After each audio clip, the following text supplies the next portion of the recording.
오늘은 교회론 강해 시리즈 담임 목사님을 대신해서 교회의 말씀이라는 제목으로 함께 은혜 나누도록 하겠습니다. 우리 히브리서 4장 12절부터 16절까지 너무나도 유명한 말씀을 우리가 받았는데요. 여러분, 교회에 대해서 지금 이야기를 하고 있어요. 교회가 어떤 곳이죠? 교회는 예수 그리스도의 무엇입니까? 몸이라고 하고 있어요. 예수님의 몸입니다. 교회는 예수님께서 교회의 뭐가 되시죠? 머리가 되시죠. 머리가 지시하잖아요. 지시에 따라서 몸이 움직이잖아요. 교회는 예수 그리스도의 몸입니다. 다시 말하면 교회는 예수 그리스도 자체입니다. 머리가 내리는 명령에 따라서 손과 발, 마디마디가 다 움직이게 되는 것이죠. 그러니까 예수님께서 주인 되시는 곳이 바로 이 교회라는 곳이고, 이 교회는 성도들이 바깥에서 예수님의 음성을 듣고 마음의 이끌림을 받아 오는 곳이죠. 장소적인 개념도 있지만 무엇보다 이곳에서 한 사람 한 사람 모이는 이곳이 바로 교회라고 할 수 있습니다. 자, 그런데 이 교회는 예수님의 몸이라고 했는데, 이 예수님은 또 무엇이 되느냐? 말씀이 됩니다. 따라합니다. 말씀. 요한복음 1장 14절에 보면 말씀이 육신이 됐다라고 합니다. 그러니까 말이 육신이 돼서 이 땅에 온 겁니다. 여러분, 말은 안 보이잖아요. 소리와 음파로 전달이 되지만 보이지 않습니다. 그러나 그것에는 실체가 있다는 거 우리가 알고 있습니다. 왜요? 말을 통해서 우리가 정보를 전달받고 그거에 대해서 이해하고 인식하고 그거에 따라서 우리가 판단을 내려서 할지 말지를 결정하는 우리의 행동 체계가 딱 결판나는 그 말. 근데 그 말이 육신이 되었다고 합니다. 그 말이 이 세계를 창조를 했죠. 그러니까 다르게 이야기하면 예수님께서는 교회의 머리이시고 그 머리가 지시하는 말에 따라서 움직이게 된다는 겁니다. 여러분도 저도 그 말에 의해서 순종하며 나아간다는 것이죠. 두 가지 말이 있죠. 세상의 말이 있겠고 그리스도의 말이 있습니다.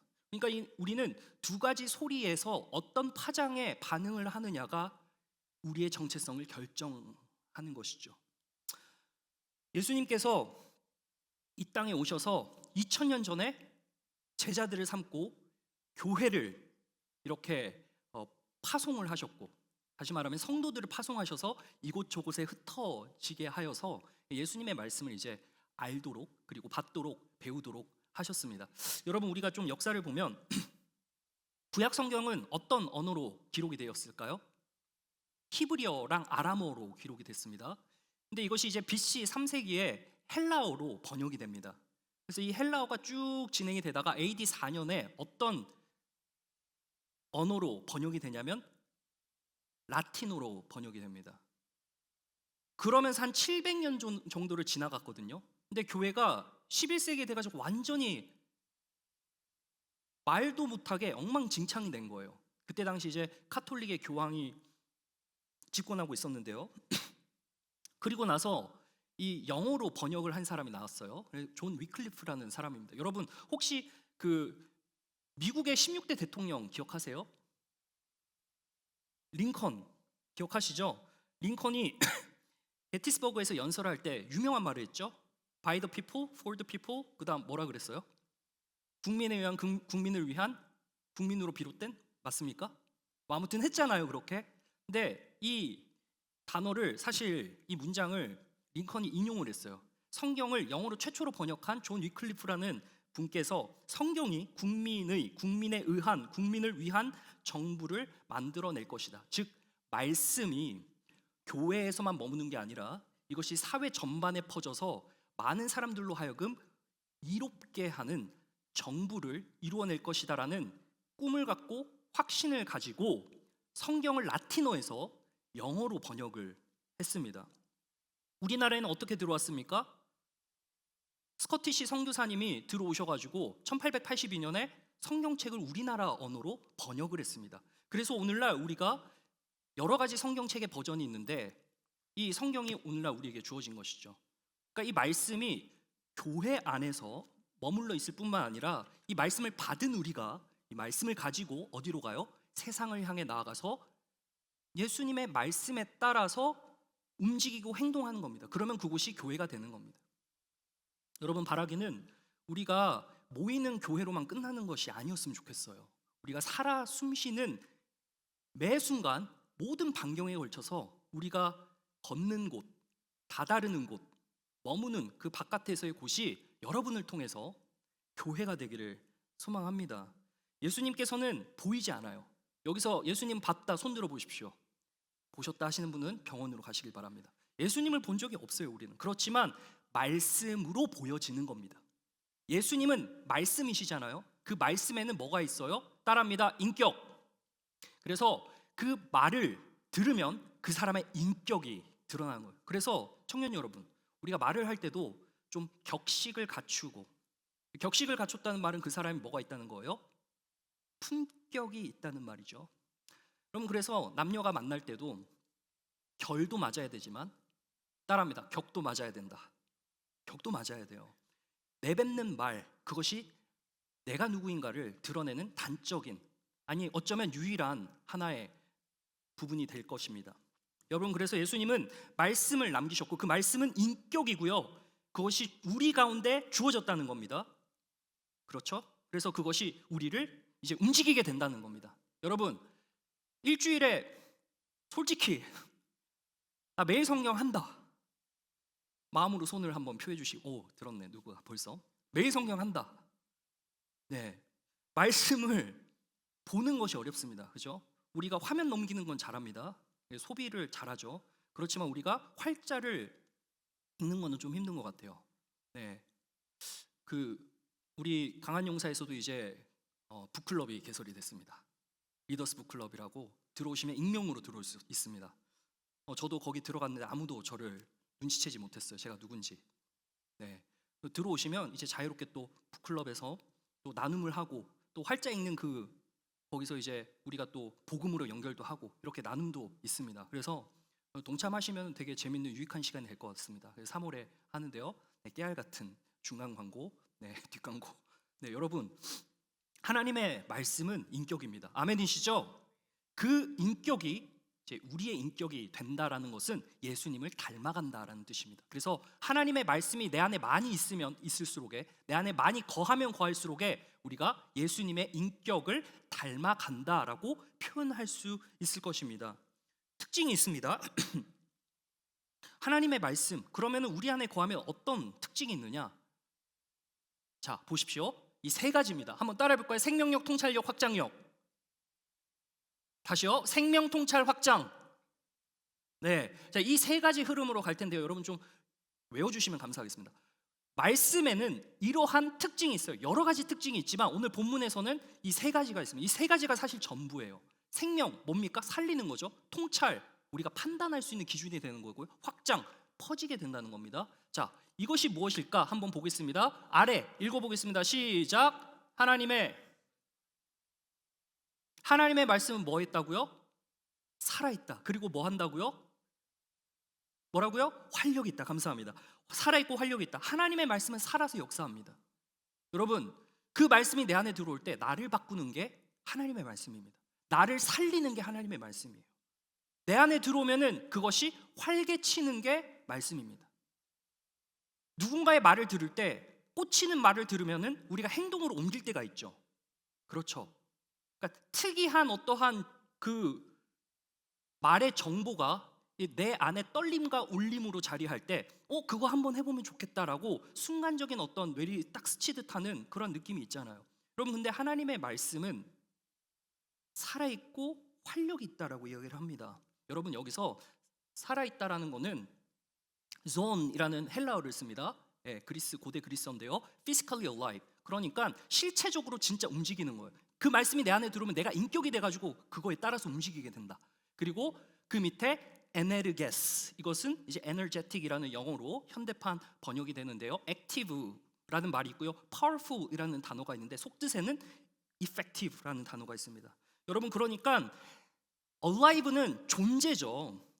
그 말씀이 내 안에 들어오면은 내가 존재론적으로 살아내게 된다는 겁니다. 그런데 이것이 그걸로 멈추는 상태로 머물지 않고 능동적으로 효력을 발생해서 어떤 사건을 만들어낸다는 겁니다. 여러분, 예수님께서 말씀 그 자체이신데 어떤 사건을 만들어냈습니까? 구원의 역사의 사건을 만들어내셨잖아요. 여러분들에게 말씀이 들어가면, 우리에게 말씀이 들어오면 그것이 어떤 사건을 만들어냅니까? 나쁜 사건을 만들어냅니까? 범죄 사건을 일으킵니까? 아니죠.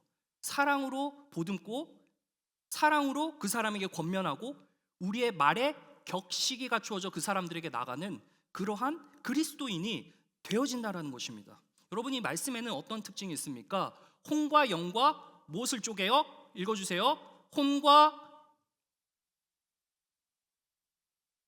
여러분, 혼과 영. 담임 목사님께서도 2부 예배 때 1, 2부 예배 때 말씀하셨지만 뭐 2분설, 3분설 이런 게 있어요. 여러분 보면은, 자, 따라합니다. 몸, 혼, 영. 이게 이제 성경에서 등장하는 단어인데요. 뭐 이런 걸 제가 여기서는 다 이야기하진 않겠습니다. 자, 그냥 쉽게 딱 제가 정리를 할게요. 자, 혼은 어떤 영역이냐? 의식의 영역입니다. 영은 어떤 영역이냐? 무의식의 영역입니다. 그러니까 성령 하나님의 역사하시는 푸뉴마, 영, 그리고 푸시케라는 것은 어떤 사람의 이성과 감정과 의지와 욕망이 다 얼그러져 있는 그러한 곳인 거죠.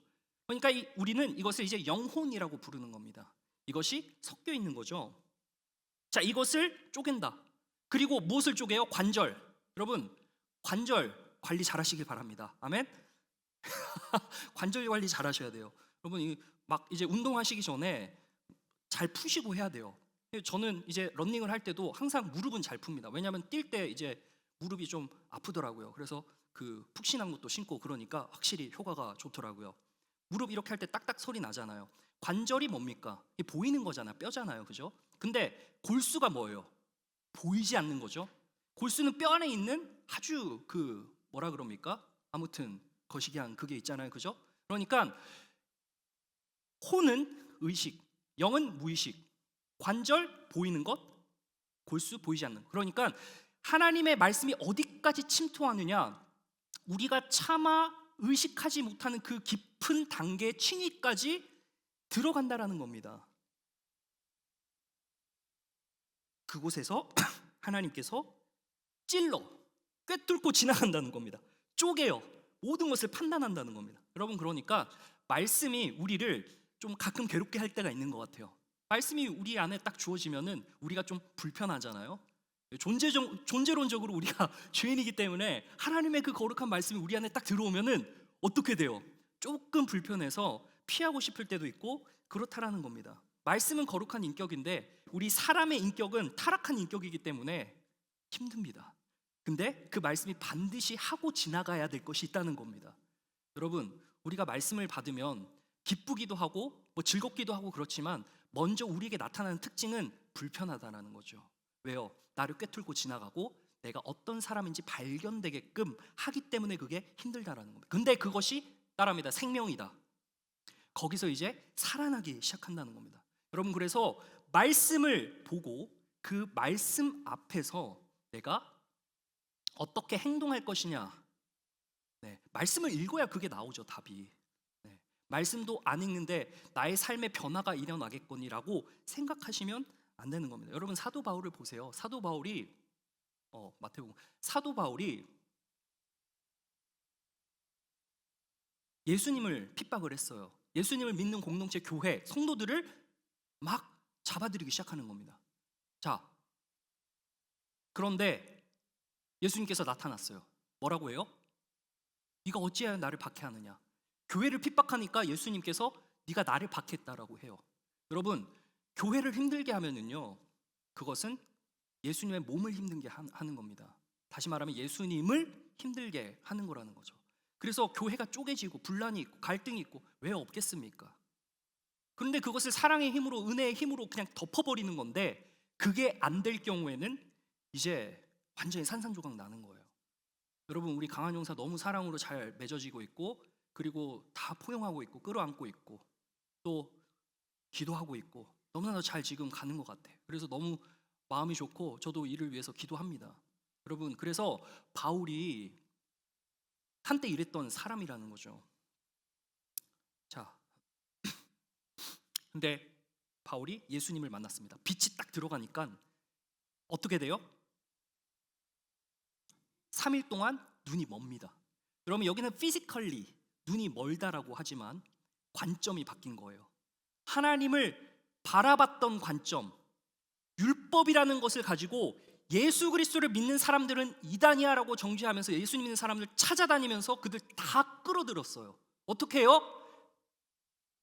감옥으로 보내잖아요. 죽이잖아요. 그런데 3일 동안 눈이 안 떠지고 있다가 어떻게 돼요? 벗어져서 보게 되는 겁니다. 예수님을 보는 시야가 달라진 겁니다. 교회를 보는 시야가 달라진 겁니다. 말씀의 빛이 딱 뚫고 가니까 본인의 갖춰왔던 여태까지의 모든 신학, 학문, 경험 다 쪼개지는 겁니다. 여러분 그래서 우리가 살아오면서 내가 가지고 있는 아집, 고집, 자아 이런 것들 있잖아요. 있으시죠? 옆 사람 얼굴 한번 보세요. 고집 있게 생겼나? 야, 너 왜 이렇게 자존심 부리냐? 그렇잖아요, 여러분. 자존심으로 우리는 먹고 사는 존재 아닙니까? 자존감으로 먹고 사는 존재 아니에요? 저마다의 쪼가 있다고요. 그죠? 그러니까 그거 가지고 우리가 이제 네, 그거 가지고 이제 우리가 살아가는 거예요. 그게 무너지는 순간 좀 힘들어지죠, 이제. 그 사람 얼굴 보기 힘들어지고 나를 인정 안 해주고 막 그러니까. 신학을 공부 열심히 해가지고 본인이 일구어둔 체계가 있다고요. 바울이 본인에 대해서 과거에 예수님을 핍박할 당시 그 사람이 어땠는지에 대해서 생각을 해볼 때 나는 지금 예수 그리스도를 믿음으로 말미암아 모든 것을 다 배설물로 여겼는데 한때는 내가 이런 사람이었다라고 자아자찬해요. 뭐라 그래요? 5절 6절 한마디로 딱 요약하면 엘리트였다 이 말입니다. 그래서 우리의 신앙 안에, 우리의 신앙 안에 들어오지 못하는 사람들을 정죄하면서 죽였다는 거예요. 여러분 근데 그 하나님의 말씀이 들어가니까 살아서 활력을 불어넣으니까 왜요? 예수 그리스도가 하나님이시잖아요. 말씀이시잖아요. 아멘이시죠? 그러니까 그 말씀이 쪼개고 들어가니까 사도 바울이 완전히 그러기 상태가 된 겁니다. 그리고 항복을 하고 그의 삶을 예수 그리스도를 위해서 바치게 됐다는 겁니다. 삶이 완전히 바뀐 거예요. 당대 최고의 학자입니다. 당대 최고의 엘리트입니다. 그의 삶이 완전히 변하게 되었다는 겁니다. 여러분 죄송합니다. C.S. 루이스라고 여러분 들어보셨어요 혹시? C.S. 루이스의 뭐 스크루테이프라던가 순전한 기독교 책 되게 유명하거든요. 한번 사서 보세요. 그 책이 되게 유명한데 이 C.S. 루이스는 옥스퍼드 대학의 영문학과 교수였습니다. 그런데 그분이 모태신앙이었어. 근데 그 신앙을 관두게 된 거예요. 어느 시점에. 언제 그랬을까요? 어머니가 돌아가셨대요. 그러니까 개인적으로 신앙이 그냥 유통기한 있는 신앙, 모태신앙이라서 엄마 손 끌려가지고 나갔겠죠. 근데 어머니가 돌연사하셨어요. 죽었어요. 그러니까 신앙이 완전 붕괴된 거야. 하나님 어쩌라고, 이게 뭡니까 이게. 그러니까 본인은 여태까지 신앙을 감정적으로 생각을 해온 거예요. 감정적으로 위안을 얻게 해주는 것으로 신앙을 생각했다는 거예요. 그래서 그 뒤로 quote, 나는 매우 화가 난 무신론자가 되었다라고 이야기를 합니다. 신은 없다. 더군다나 1차 세계대전 참전을 경험했고 그때서부터 막 회의주의가 오는 거예요. 사람은 무엇인가? 사람은 왜 이렇게 악한가? 그러면서 20년 동안 철저하게 탐구하기 시작했다. 성경을 파면서 공부하기 시작했다는 거예요. 그런데 몇 가지 발견한 게 있어요. 도덕이라는 게 우리 다 있잖아요. 제가 어제 제자반에서도 그랬습니다. 제가 갑자기 목덜미 잡고 뒤에서 막 넥슬라이스 하면 어떻게 할 겁니까? 갑자기 이유 없이 귀 잡아당기면 어떻게 할 겁니까? 좋은 거예요, 나쁜 거예요? 갑자기 이렇게 머리 탁 때리면은 꿀밤 이렇게 쥐어주면 어떻게 할 겁니까? 셜리 자매한테 물었더니 그냥 웃더라고요. 아마 반격하지 않을까 싶은데. 여러분, 우리는 알아요. 그러니까 사회적인 어떠한 규범이죠, 규범, 그죠? 도덕이라는 체계가. 그러니까 이 C.S. 루이스도 아무리 공부를 하면 할수록에 사람들이 지키는 천편일률적인 이런 도덕이 있다 보니까 초월적인 어떠한 사람이 있겠구나. 지적 설계자가 있겠구나. 도덕을 만든 누군가가 있겠구나 라고 이제 이성적으로 막 접근을 하기 시작한 거예요. 그러다가 하나님의 존재를 인정하게 된 겁니다. 이런 말을 해요. 나는 밤에 침대 옆에서 무릎을 꿇고 마지못해 하나님이라는 그분을 인정했다. 그러니까 어쩔 수 없이 인정했다는 거예요. 공부를 하고 보니까 20년 동안 파니까 딱 도달한 거예요. 근데 문제는 유실론자는 되었습니다. 신이 있다고는 인정을 하는데 그는 아직 그리스도인은 되지 않았어요. 그래서 톨킨이라는 사람이랑 막 대화하다가 그때 당시만 해도 막 신화적인 어떤 갈망이 있었나 봐요. 여러분 그렇잖아요. 우리 보면은 망상까지는 아니더라도 상상 속의 로맨스 한번 다 그려보고 백마탄 왕자, 신데렐라 막 이러면서 이제 우리가 한 번씩은 상상해 볼 수 있는 나래들이 있잖아요. 그러니까 이 C.S. 루이스가 꽂혔던 건 뭐냐면은 어떤 신화적인 인물이 우리를 위해 구원해 주기를 원한다 막 이런 게 있었어요. 근데 그분이 예수 그리스도라는 것을 이제 듣고 공부하기를 또 시작했다는 거예요. 그러다가 결국 이제 믿게 되었어요. 그러니까 그는 감정 때문에 떠나긴 했지만 하나님의 말씀을 바라보면서 이성 때문에 다시 돌아왔다고 합니다. 전 인격을 예수님께 복종시키기 시작했다는 거죠. 그때 이후로 나니아 연대기도 쓰고요. 우리가 잘 아는 순전한 기독교, 스쿨테이프, 유명한 중세와 르네상스 문학을 옥스퍼드 대학에서 가르치는 영문학 교수로서 한 사람의 그 인격, C.S. 루이스라는 사람을 통해서 많은 사람들이 예수 그리스도를 이성적으로 믿을 수 있는 그러한 활로를 터둔 것이죠. 사도 바울이 뭐라고 합니까? 한번 읽어보겠습니다. 시작.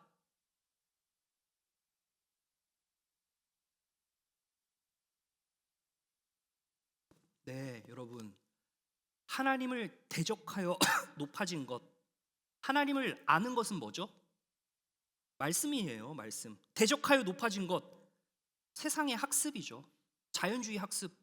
우리 바깥에서 배우는 것들, 이런 것들이 사실 진화론을 가르치지 창조론을 가르칩니까? 안 가르쳐요. 가르치려면 같이 가르쳐야죠. 그래서 대놓고 두 개 비교할 수 있도록 해야죠. 근데 세상은 절대 그렇게 하지 않습니다. 알거든요. 모든 것을 다 무너뜨리고 모든 생각을 사로잡아 영혼을 사로잡는다는 거예요. 뭐가 영혼을 사로잡아요? 하나님의 말씀이 사로잡는 거예요. 그러니까 나의 모든 아집, 고집 다 복종하게 되었다는 겁니다.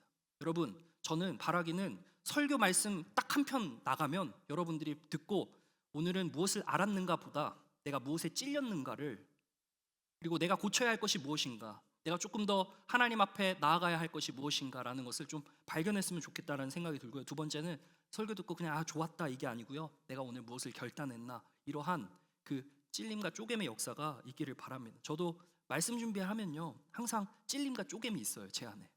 그러니까 말씀을 준비하고 무릎을 꿇지 않을 수가 없습니다. 내가 먼저 그렇게 살아야지 여러분들에게 전할 말이 있으니까요. 하나님의 말씀의 특징, 생명력이에요. 살리는 겁니다. 살리기 위해서는 쪼개야 돼요. 외과에 메스를 들어서 아픈 부분을 도려내야 된다는 겁니다. 자, 그렇게 쪼개고 찌르고 살리기 위해서 그렇게 한 다음에 어떤 게 딱 다가옵니까? 통찰력이 딱 다가와요. 자, 한번 읽어보겠습니다. 지으신 것이 하나도, 시작.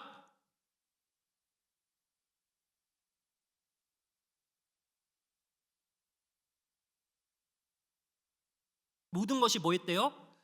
모든 것을 드러나게 하신다. 지으신 것이 하나도 그 앞에 나타나지 않음이 없다라고 이야기를 해요. 여러분, 다 드러나는 거예요. 말씀 앞에서는 숨길 게 없어요. 감출 게 없어요. 우리 감추는 거 많죠? 숨기는 거 많습니다. 네, 저도 비비 발랐는데요. 뭘 감추기 위해서 발랐겠습니까? 잡티 화면 나와야 되잖아요. 여기 화장 안 하고 오신 분 있어요? 아니, 선크림 안 바르고 오신 분 있어요? 선크림 왜 바르죠? 선블락 왜 해요? 태양이 싫어? 그건 아니죠. 햇빛으로 인해서 잡티와 주근깨가 내 얼굴을 뒤덮으니까 그것 때문에 이제 미리 사전에 바르는 거잖아요, 여러분. 다 드러나는 거예요. 다 드러나는 거예요. 네. 말씀이 지나가는 자리에는 모든 것이 드러나게 되는 겁니다. 여러분, 하나님의 말씀은 모든 것을 따라합니다. 감찰한다. 감찰합니다. 여러분, 그 감찰력이 내 안에 들어오면은 내가 먼저 쪼개지고 아프지만 이제 내가 그것을 볼 수 있는 눈이 생기는 겁니다. 네, 나에게서 그런 통찰력이 생기는 거죠.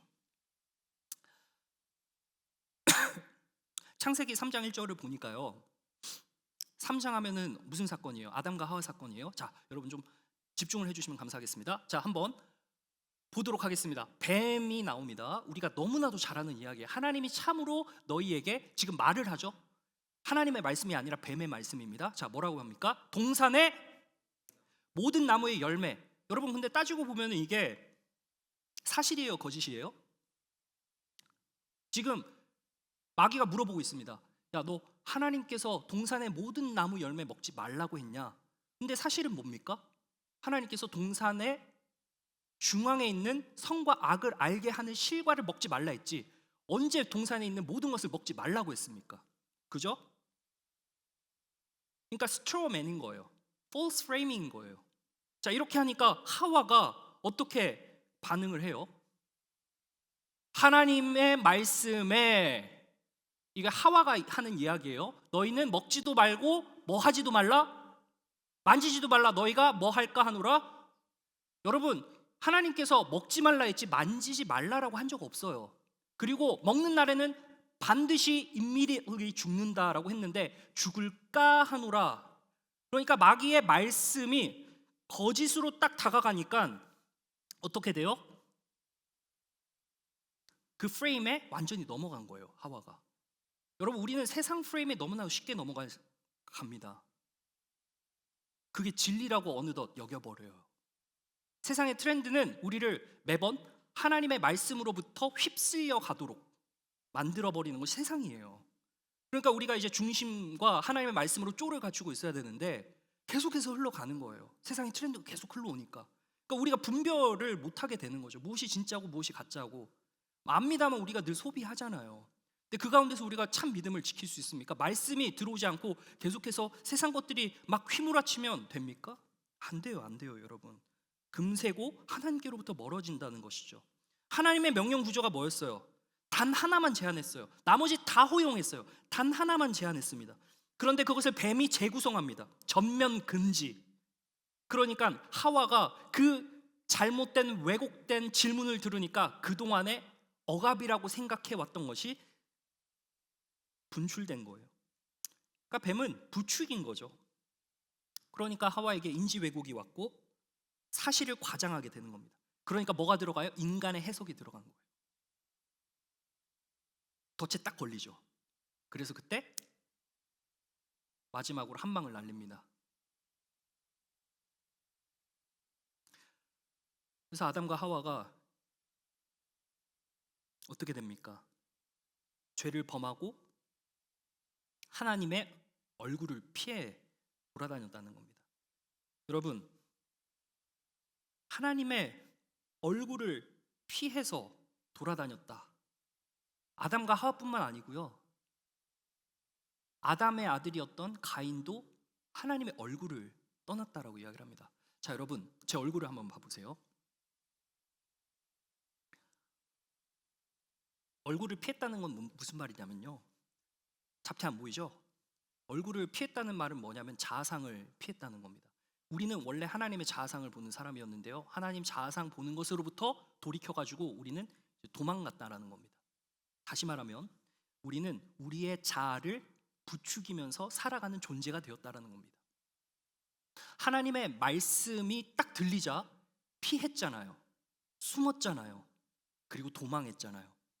여러분, 세상의 거짓된 정보와 거짓된 소리가 우리를 부추겨서 우리가 false framing에 갇히게 되잖아요. 그럼 우리는 하나님께로부터 돌이키게 되어 있어요. 하나님으로부터 떠나게 되어 있습니다. 그러니까 그거를 여러분이 분별을 하셔야 돼요. 내가 조금 불편하다, 내가 조금 뭔가 아닌 것 같다, 즉시 거기서 하나님의 소리의 음성을 기울이셔야 되는 겁니다. 내가 소리를 내어서 기도하는 것도 내 영이 들어요. 말씀을 소리 내어서 읽는 것도 내 영이 들어요. 그러니까 이 말씀의 힘이라는 것은 그냥 목사님의 활자잖아요. 이게 뭡니까? 그렇지만 여러분, 죄송합니다. 잠 깨라고. 죄송해요. 여러분, 그냥 활자가 아니고요, 살아있는 하나님의 말씀입니다. 운동력이 있습니다. 이 말씀으로 우리를 창조했기 때문에 우리가 이 말씀을 읽을 때는 보이지 않는 영의 영역에서 뭔가 일어난다는 겁니다. 그러니까 우리는 불편하죠. 힘들죠. 안 읽어집니다.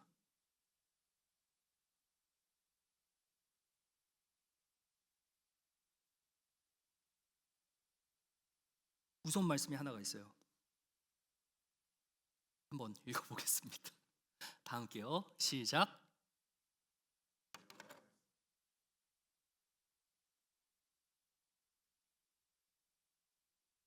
네. 너희 말이 내 귀에 들린 대로 내가 너에게 행하리라. 여러분, 하나님께서는 말씀을 주셨어요, 우리에게.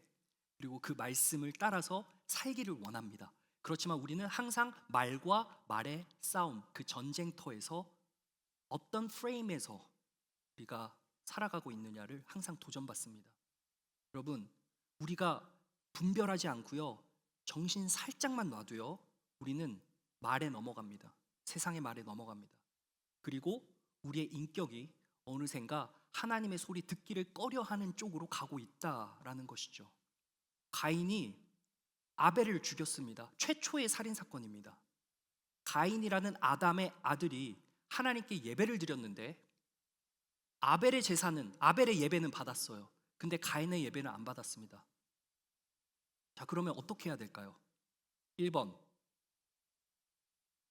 아벨을 성경에 기록됐듯이 참수시킨다. 2번, 하나님께 물어본다.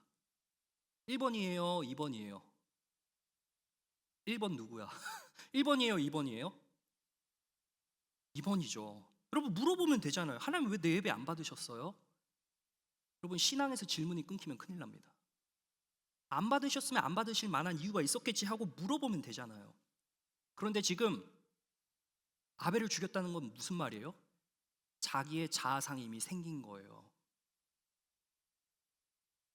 뱀이 와서 유혹했겠죠. 말씀에 나오지 않지만 자기의 고집과 자기의 아집, 그래서 아벨을 죽임으로 어떻게 말한 셈이에요? 그 메시지가 뭐예요? 하나님, 당신이 틀렸어요. 하나님, 내 예배 받지 않는 당신이 틀렸어요 라고 말한 셈이죠. 그러면서 하나님을 죽인 거예요. 그건 하나님을 거부한 겁니다. 여러분, 우리가 고집 부리고 아집 부릴 때 말씀으로부터 돌이키고 말씀에서 멀어지기 시작하는 그때를 여러분 딱 분별하셔가지고, 아, 내가 지금 맛이 좀 가고 있구나, 녹슬고 있구나, 부패하고 있구나 라는 것을 빨리 딱 스위치 온을 하셔가지고 무릎 꿇으시기 바랍니다. 하나님, 내가 하나님 앞에서 다시 한 번 더 기도로, 말씀으로 나의 영이 하나님과 가까워지기를 원합니다.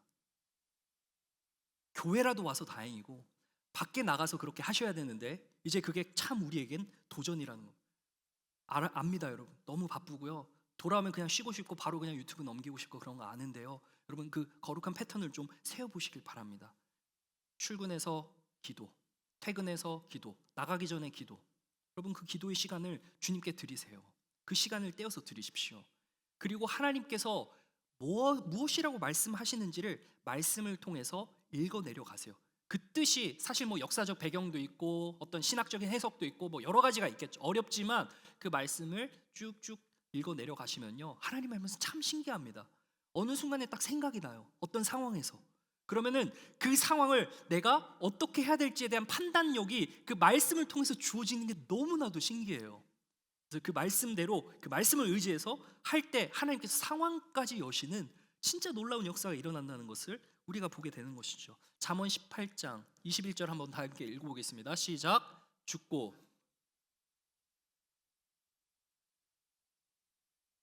여러분, 그래서 우리가 하나님의 말씀을 먹고 그 하나님의 말씀대로 좀 말을 곱게 내뱉으면 너무 좋겠어요.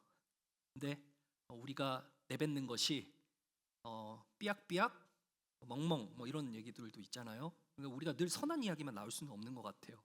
근데 여러분, 말은 한번 나가면, 오늘 담임 목사님의 말씀을 좀 인용을 하면 질량 보존의 법칙이 있죠.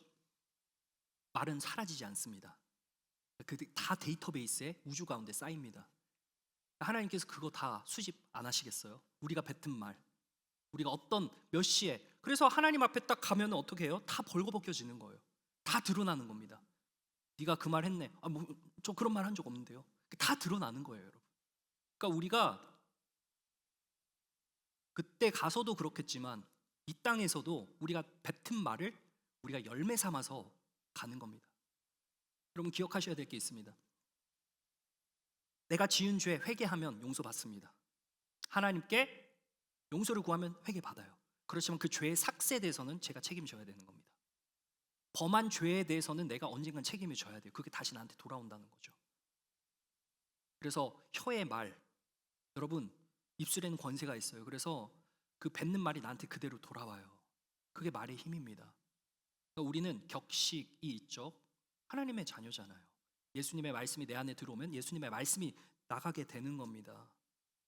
바라기는 그 말로 누군가를 살리는 그런 생명력의 말, 그리고 그 말이 내 안에 들어왔을 때 무엇을 분별해내서 가리고 쳐내고 기도하고 내 자신을 지킬지를 아는 그런 통찰력까지 갖추었으면 좋겠습니다. 마지막으로는요, 은혜의 보좌 앞으로 나아간다라고 이야기를 하고 있어요. 자, 좀 정리를 할게요. 하나님의 말씀의 특징이 뭐예요? 살아있고 활력이 있다. 생명력이 있어요. 말씀은 살아서 역사해요. 그리고 모든 것이 드러나도록 한다. 하나님께서 감찰하시죠. 통찰력입니다. 생명력과 통찰력이 있다면 이제 확장력이 있어요. 말씀이 들어오면은요, 꿍하고 숨거나 도망하지 않고요, 하나님 앞으로 나아가게 하는 힘이 된다라는 것, 오늘 말씀 마지막 구절을 통해서 우리에게 보여줍니다. 한번 읽어보겠습니다. 시작. 그러므로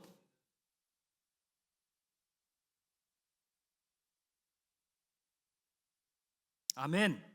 은혜의 보좌 앞으로 나아가다라는 말씀. 여러분, 예수님께서는 보좌에 앉아 계시죠. 지금 왕으로서 이제 앉아 계시는데요. 은혜의 보좌라고 합니다. 오늘 말씀에 좀 보니까요, 15절에 이런 말씀이 나와요. 우리에게 있는 대제사장. 대제사장은 예수님을 가리켜서 하는 말입니다. 대제사장이 하는 일이 뭐죠? 제사를 드리는 거잖아요. 네, 제사를 하나님께 예배로 딱 올려드려서 하는 겁니다. 그런데 그분께서 무엇 때문에 제사를 하시죠? 우리의 죄, 우리의 연약함 때문에.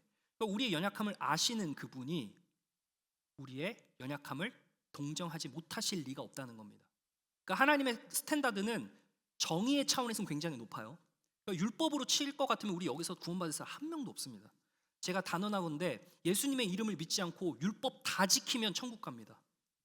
무슨 말이냐? 예수님은 율법 자체이시면서 그 율법의 완성이신데요, 율법에 나오는 죄의 항목 하나도 어김없이 다 지키는 사람은 천국 가요. 근데 그런 사람은 세상에 존재하지 않습니다. 마음의 법, 행동의 법 다 걸려요. 그러니까 그런 관점에서 보면 주님의 하이 스탠다드에 우리가 미치지 못합니다. 절대 미치지 못합니다. 여러분, 그런데 예수님께서는 우리와 같이 낮아지셨습니다. 그리고 우리와 같이 시험을 받으셨습니다. 그래서 이 모든 과정을 다 하시는 겁니다. 각자의 상황이 달라요. 각자가 겪고 있는 어려움이 다릅니다. 그러나 주님께서는 모르시지 않아요. 여러분 알고 있습니다. 그래서 그것을 두고 여러분 기도하시기 바랍니다. 말의 혀, 여러분이 내뱉는 그 말은 힘이 있습니다. 여러분 하나님의 자녀 아닙니까? 하나님의 자녀가 아버지한테 요구하는데 아버지가 가장 좋은 것 안 주시겠습니까? 성령께서 내 안에 들어오셔가지고요, 내가 알지 못하는, 내가 간구해야 할 내 시점에 지금 내가 처한 상황에서 진짜 구해야 할 것을 탄식함으로 나를 대신해서 구해준다고 합니다. 그것이 보혜사 성령, 나를 위해 도우시는 분이 하시는 일이라는 겁니다. 사랑하는 우리 청년 여러분, 말에 힘이 있고요, 그 말이 확장력이 있습니다. 그리고 그 말이 나로 하여금 은혜의 보좌로 담대하게 나아가도록 한다는 겁니다. 여러분, 첫 번째와 두 번째를 보면 내가 조금 뭔가 캥기고 어렵고 힘들고 나아가지 못할 것 같은 그런 하이 스탠다드라고 여겨지지만, 그것은 사실상 우리로 하여금 하나님께 나아갈 수 있도록 나의 부족함을 낱낱이 드러내도록 하시는 하나님의 은혜라는 겁니다. 왜요? 우리는 쪼개지지 않으면 절대로 무릎 꿇힐 사람 아닙니다. 쪼개지지 않으면 우린 절대로 허리를 굽히지 않습니다.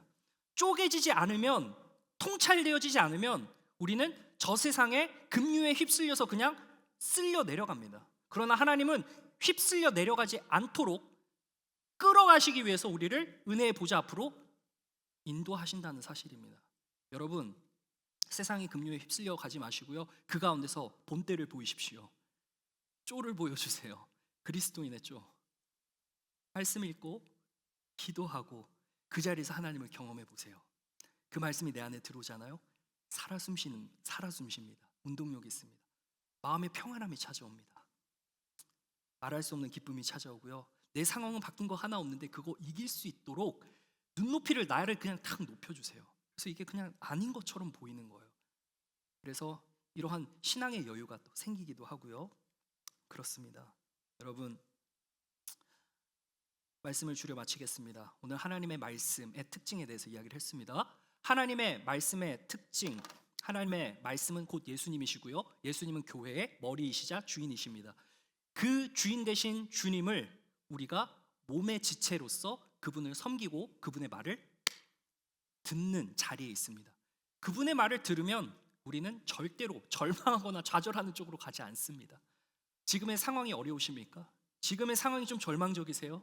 여러분, 구직 활동하시는 분들, 또 관계에 어려움이 있으신 분들, 여러 가지 문제, 그때그때마다 상황마다 너무나도 다양해요.